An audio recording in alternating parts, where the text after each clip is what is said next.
Praise lord. ఈరోజు August 3వ తారీఖు దేవుని వాక్య ధ్యానాన్ని మనము చూసుకుందాం. ఈరోజు మనం ధ్యానం చేసేటటువంటి వచనాలు ఫిలిప్పీలకు రాసినటువంటి పత్రిక 2వ అధ్యాయం 14వ వచనం నుంచి 16వ వచనం వరకు గల వాక్య భాగాన్ని ధ్యానం చేయబోతా ఉన్నాం. ఇక్కడ మనం గమనించినట్లయితే దేవుని వాక్య భాగంలో చెప్పబడుతున్నటువంటి ఒక ప్రాముఖ్యమైనటువంటి విషయము అంత మటుకే కాకుండా మన వ్యక్తిగత జీవితాల్లో కూడా అది మనం నేర్చుకోవాల్సినటువంటి విషయము. ఎందుకంటే మనం ఎప్పుడు కూడా ప్రాక్టికల్ లైఫ్లో ఫెయిల్ అయిపోతూ ఉంటాము. ఇక్కడ దేవుడు చెప్తున్నటువంటి ఆ విషయం ఏంటో మనం స్పష్టంగా గ్రహించాల్సినటువంటి వారమే ఉంటాం. సనుగులు సంశయములను మానివేయాలి. అంటే ఫిర్యాదులు చేయడము, కంప్లైంట్స్ చేయడము మానివేయాలి. Stop complaining. అది మన ఈరోజు యొక్క అంశము. ఇక్కడ మనం గమనించినట్లయితే ఇజ్రాయేలీలు వారి యొక్క ప్రయాణంలో ఐగుప్తు దేశం నుండి దేవుడు వారిని వెలుపలికి రప్పించి మనం గమనించినట్లయితే ఆ వాగ్దాన దేశమునకు తీసుకువెళ్ళేటటువంటి ఆ క్రమములో గనక మనం అక్కడ ఆలోచించినట్లయితే వారు దేవుని మీద, మోషే అహరోనుల మీద సనిగినట్లుగా మనం అక్కడ చూడగలుగుతూ ఉంటాము. సంఖ్యాకాండం 14వ అధ్యాయం 2వ వచనంలో కనుక మనం చూసినట్లయితే 1వ వచనం నుంచి, అప్పుడు ఆ సర్వసమాజం ఎలుగెత్తి కేకలు వేసెను, ప్రజలు ఆ రాత్రి ఎలుగెత్తి ఏడ్చిరి, మరియు ఇజ్రాయేలీయులందరూ మోషే అహరోనులపైని సనుగుకొనిరి. అంత మట్టుకే కాకుండా ఆ సర్వసమాజము, అయ్యో ఐగుప్తులో మేమేల చావలేదు, ఈ అరణ్యమందు మేమేల చావలేదు, మేము కత్తివాత పడునట్లు యెహోవా మమ్మను ఈ దేశంలోనికి ఎలా తీసుకొని వచ్చెను, మా భార్యలు మా పిల్లలు కొల్లపోవుదురు, తిరిగి ఐగుప్తుకు వెళ్ళుట మాకు మేలు కాదా అని వారితో అనిరి. ఇక్కడ మనం గమనించినట్లయితే ఆ నెఫీలీయులను చూచి ఈ ఇజ్రాయేలీలు భయపడుతున్నటువంటి విధానంను మనం ఇక్కడ గుర్తించాలి. అంటే వారి యొక్క ఆలోచన విధానము ఆ ఐగుప్తు దేశము నుండి అంతమంది రాజుల చేతుల్లో నుండి వారికి ఏ కొదువ లేకుండా ఇక్కడ వరకు క్షేమముగా రప్పించినటువంటి దేవుడు ముందు నడిపించలేడా? అది మానేసి అదంతా మర్చిపోయి వాళ్ళు ఏం చేస్తూ ఉన్నారు? సనుగుకుంటా ఉన్నారు. ఇది చాలా విచారకరమైనటువంటి విషయము. ఎందుకనంటే ఇక్కడ మనం గ్రహించాల్సినటువంటి విషయము, దేవుని యొక్క ప్రణాళికలో ఉంటున్నప్పుడు నెవర్ వి షుడ్ కంప్లైన్. ఇక్కడ స్పష్టంగా దేవుడు ఇస్తున్నటువంటి ఆ పౌలు ఫిలిప్పీలకు రాస్తూ చెప్తున్నటువంటి విషయాన్ని కనుక మనం చూసినట్లయితే ఈరోజు మనం ధ్యానం చేసేటటువంటి వచనాలు ఫిలిప్పీలకు రాసినటువంటి పత్రిక 2వ అధ్యాయం 14 నుండి 16. 14వ వచనం నుండి మనం చదువుకున్నట్లయితే, మీరు మూర్ఖమైన వక్రజనం మధ్య నిరపరాధులను, నిష్కలంకులను, అనింద్యులనైన దేవుని కుమారులగునట్లు సనుగులను సంశయములను మాని సమస్త కార్యములను చేయుడి. అట్టి జనము మధ్యను మీరు జీవవాక్యమును చేతపట్టుకొని లోకమందు జ్యోతుల వల్లే కనబడుచున్నారు. అందువలన నేను వ్యర్థముగా పరుగెత్తలేదనియో, నేను పడిన కష్టము నిష్ప్రయోజనము కాలేదనియో క్రీస్తు దినమున నాకు అతిశయ కారణము కలుగును. ఈ విషయాన్ని మనం ఇక్కడ అర్థం చేసుకో. ద వెరీ ఫస్ట్ థింగ్, ఇక్కడ మొదటగా పౌలు స్పష్టంగా వారికి హెచ్చరిస్తున్నటువంటి విషయము, the command to stop complaining. వారికి స్పష్టముగా సనుగులు సంశయాలు మానివేయాలని అక్కడ వారికి ఆజ్ఞను జారీ చేస్తూ ఉన్నాడు. రిక్వెస్ట్ చేయడం లేదండి, హెచ్చరిస్తూ ఉన్నాడు, ఆజ్ఞాపిస్తూ ఉన్నాడని మనం ఇక్కడ చెప్పుకోవాలి. చూడండి, అక్కడ చెప్పబడుతున్నటువంటి ఆ టోన్ ఏదైతే ఉంటుందో, సనుగులను సంశయములను మాని సమస్త కార్యములు చేయుడి. అంటే it is a command. Do all things without grumbling or disputing అంటున్నాడు. అంటే ఇక్కడ స్పష్టంగా గుర్తించాల్సినటువంటి విషయం, మనము నేటి దినాన అలవర్చుకున్నటువంటి విధానము గనక మనం చూసినట్లయితే, for everything we stand up to complaint. ప్రతి విషయంలో కూడా మనకేంటనంటే ఏదో ఒక విషయంలో సనుగుతూ ఉండాలి. సనుగులు సంశయములు మానివేయాలంటా ఉన్నాడు. ఇది బయట వారికి ఎవరికో రాయట్లేదండి, ఫిలిప్పీలో ఉన్నటువంటి విశ్వాసులకు రాస్తా ఉన్నాడు పౌలు. అంటే సంఘంలో ఉంటున్నటువంటి వారు కూడా నేటి దినాన విచారకరమైనటువంటి విషయము సనగడము. ఎందుకనంటే ఆలోచించండి, మనకు భోజనాలు అవుతున్నాయి అనుకోండి, సంఘంలో ఒక్క ముక్క తక్కువైతే చాలు, ముక్క పడలేదనుకోండి ఏం చేస్తాం? సనుగుతూ ఉంటాము. పాస్టర్ గారు పొరపాటున పాట పాడడానికి పిలవలేదనుకోండి, లేకపోతే ఆ పని ఫలానా వారు చేశారు అని ఎవరి పేరైనా మర్చిపోతే కానివ్వండి ఏం చేస్తామంటారు? సనుగుతూ ఉంటాం. వాక్యము చెప్పేటప్పుడు కూడా ఏం చేస్తారు అంటే, ఏదైనా వాక్యము వారికి తగులుతుంది అనుకోండి, నా కొరకే చెప్పాడని సనుగుతూ ఉంటారు. ఈ సనుగులన్నీ కూడా మానివేయాలి. ఇక్కడ ఆలోచించండి, what is the difference between hour old life and new life? స్పష్టంగా నీ యొక్క పాత జీవితానికి నూతనపరచబడినటువంటి క్రీస్తులో జీవితానికి నీవు ఏమి వ్యత్యాసం చూపిస్తున్నట్టు? The same old nature when you are continuing. అదే పాత జీవిత విధానాన్ని నీవు కనుపరుస్తూ ఉంటే నీవింకా మార్పును ఎక్కడ చూపిస్తున్నట్టు? Before we use to complaint and also after. అంటే ఇంకా విచారకరమైనటువంటి విషయం ఏంటనంటే, ఒకరి మీద ఒకరు కంప్లైంట్ చేసుకోవడం ఎంత విచారకరమైనటువంటి విషయం.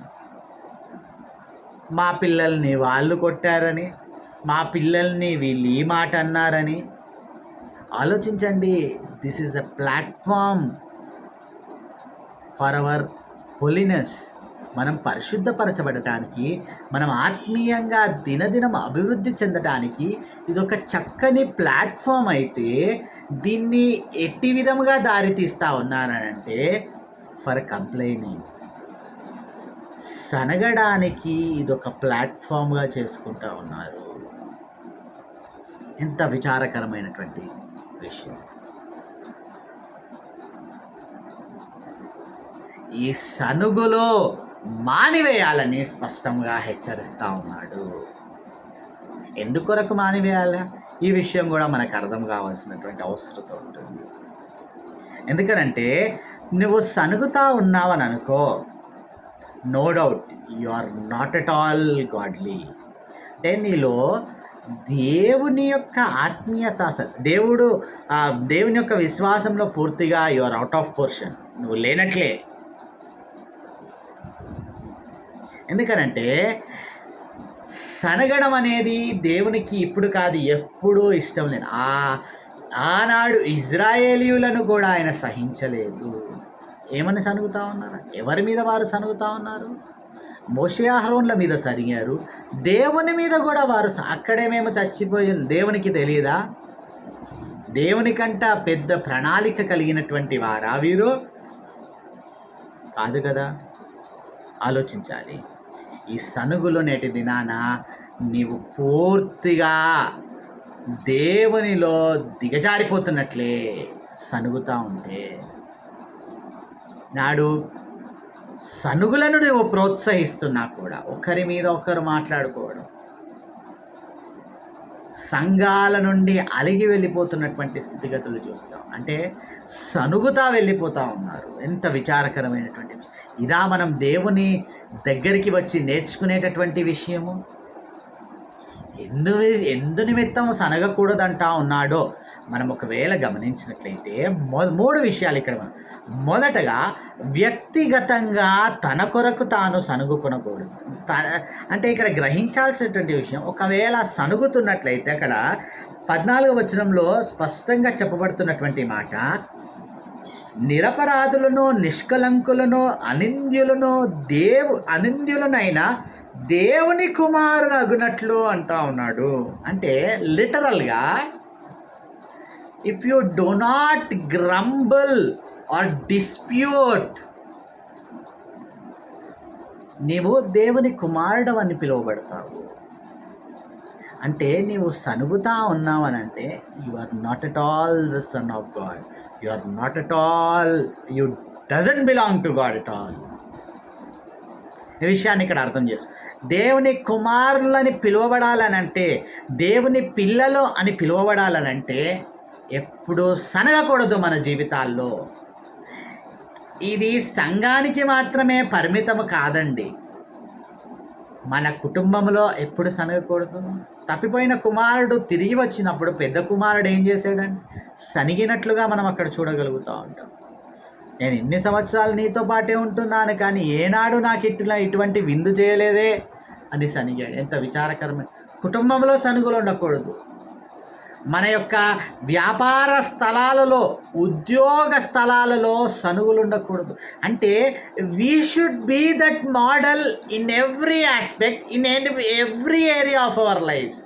ప్రతి స్థలమందు ప్రతి స్థలమందు మనం జీవించు ప్రతి చోట కూడా ఈ మోడల్ను మనం కనపరచబద్దులమై ఉంటాము. ఫర్ యువర్ ఓన్ సేక్, నీ కొరకు నీవు దేవుని కుమారుడు అని పిలువబడుతున్నావనంటే ఖచ్చితంగా యూ షుడ్ నెవర్ గ్రంబల్. నువ్వెప్పుడు సనగడము, సంశయాలు, ఇతరులతో వాదించడం, డిస్ప్యూట్ చేయడం ఉండకూడదు. For your own sake, it is for your own sake. నీకు మేలే అది. లిటరల్గా క్రిస్టల్ క్లియర్గా చెప్తా ఉన్నాడు. నీవు సనుగుతున్నావా? నీవు దేవుని కుమారుడవే కాదు, దేవుని బిడ్డవే కాదు. నీవు సనగకుండా ఉంటే దేవుని కుమారుడు అవుతావు అని హెచ్చరిస్తావు. రెండవ విషయాన్ని ఇక్కడ మనం చూసినట్లయితే, నిన్ను చూచేటటువంటి వారి కోసం, for the sake of unsaved, రక్షణ లేనటువంటి వారికి నీవు ఒక మాదిరిగా ఉండటానికి నీవు సనగకూడదు. ఆలోచించండి, అక్కడ చెప్పబడుతున్నటువంటి మాట 14వ వచనం 16వ వచనం. మీరు మూర్ఖమైన వక్రజనము మధ్య అంటాడు. అట్లాగే 16వ వచనంలో, అట్టి జనము మధ్యను మీరు జీవవాక్యము చేత పట్టుకొని లోకమందు జ్యోతుల వలె కనబడుచున్నారు. ఎప్పుడు జ్యోతుల వలె కనబడతాం? When you don't grumble. మీరు ఎప్పుడైతే సనగడము చేయరో, ఆ మూర్ఖ జనము మధ్య, వక్ర జనము మధ్య, ఇంకా ఈ జనము మధ్య ఇట్టి జీవవాక్యం, అంటే ఇది వాక్యంలో లోతైన అనుభవం ఉంటే మనకి ఆ సనుగులు అనేవి ఎప్పుడు ఉండవని, సర్దుకుని పోయేటటువంటి మనస్తత్వం మనం కలిగి ఉంటాం. వారు ఒకటన్నారని మనం 10 అనడము కాదు. ఇక్కడ నీవు సనుగుతున్నావనంటే you are not standing as a role model. నిన్ను చూచేటటువంటి వారి కోసము, అంటే రక్షించబడినటువంటి జనము నిన్ను చూస్తూ ఉన్నప్పుడు యు డోంట్ గ్రంబల్, నీవు సనగకుండా ఉంటున్నావు అనంటే they will be attracted towards Christ through you. నీ ద్వారా వారు దేవుని యొద్దకు ఆకర్షించబడతారు. నెవర్ గ్రంబల్. నిన్ను చూచి రక్షించబడటానికి, రక్షణ లేనటువంటి వారిని రక్షణలోకి నువ్వు నడిపించడానికి నువ్వు ఎన్నటికీ కూడా ఏం చేయకూడదండి? సనగకూడదు, సంశయములు చేయకూడదు. మొదటగా నీ కోసం, రెండవదిగా నిన్ను చూచు అన్యజనుల కోసం, రక్షణ లేనటువంటి వారి కోసము, మూడవదిగా ఇక్కడ మనం ఆలోచించినట్లయితే నీ యొక్క దైవజనుని కోసం, నీ పాస్టర్ కోసం నువ్వు సనగకూడదు. పౌలు అక్కడ ఏమంటున్నాడు చూడండి, అందువలన నేను వ్యర్థముగా పరిగెత్తలేదనియో, నేను పడిన కష్టము నిష్ప్రయోజనము కాలేదనియో, క్రీస్తు దినమున నాకు అతిశయ కారణము కలుగును.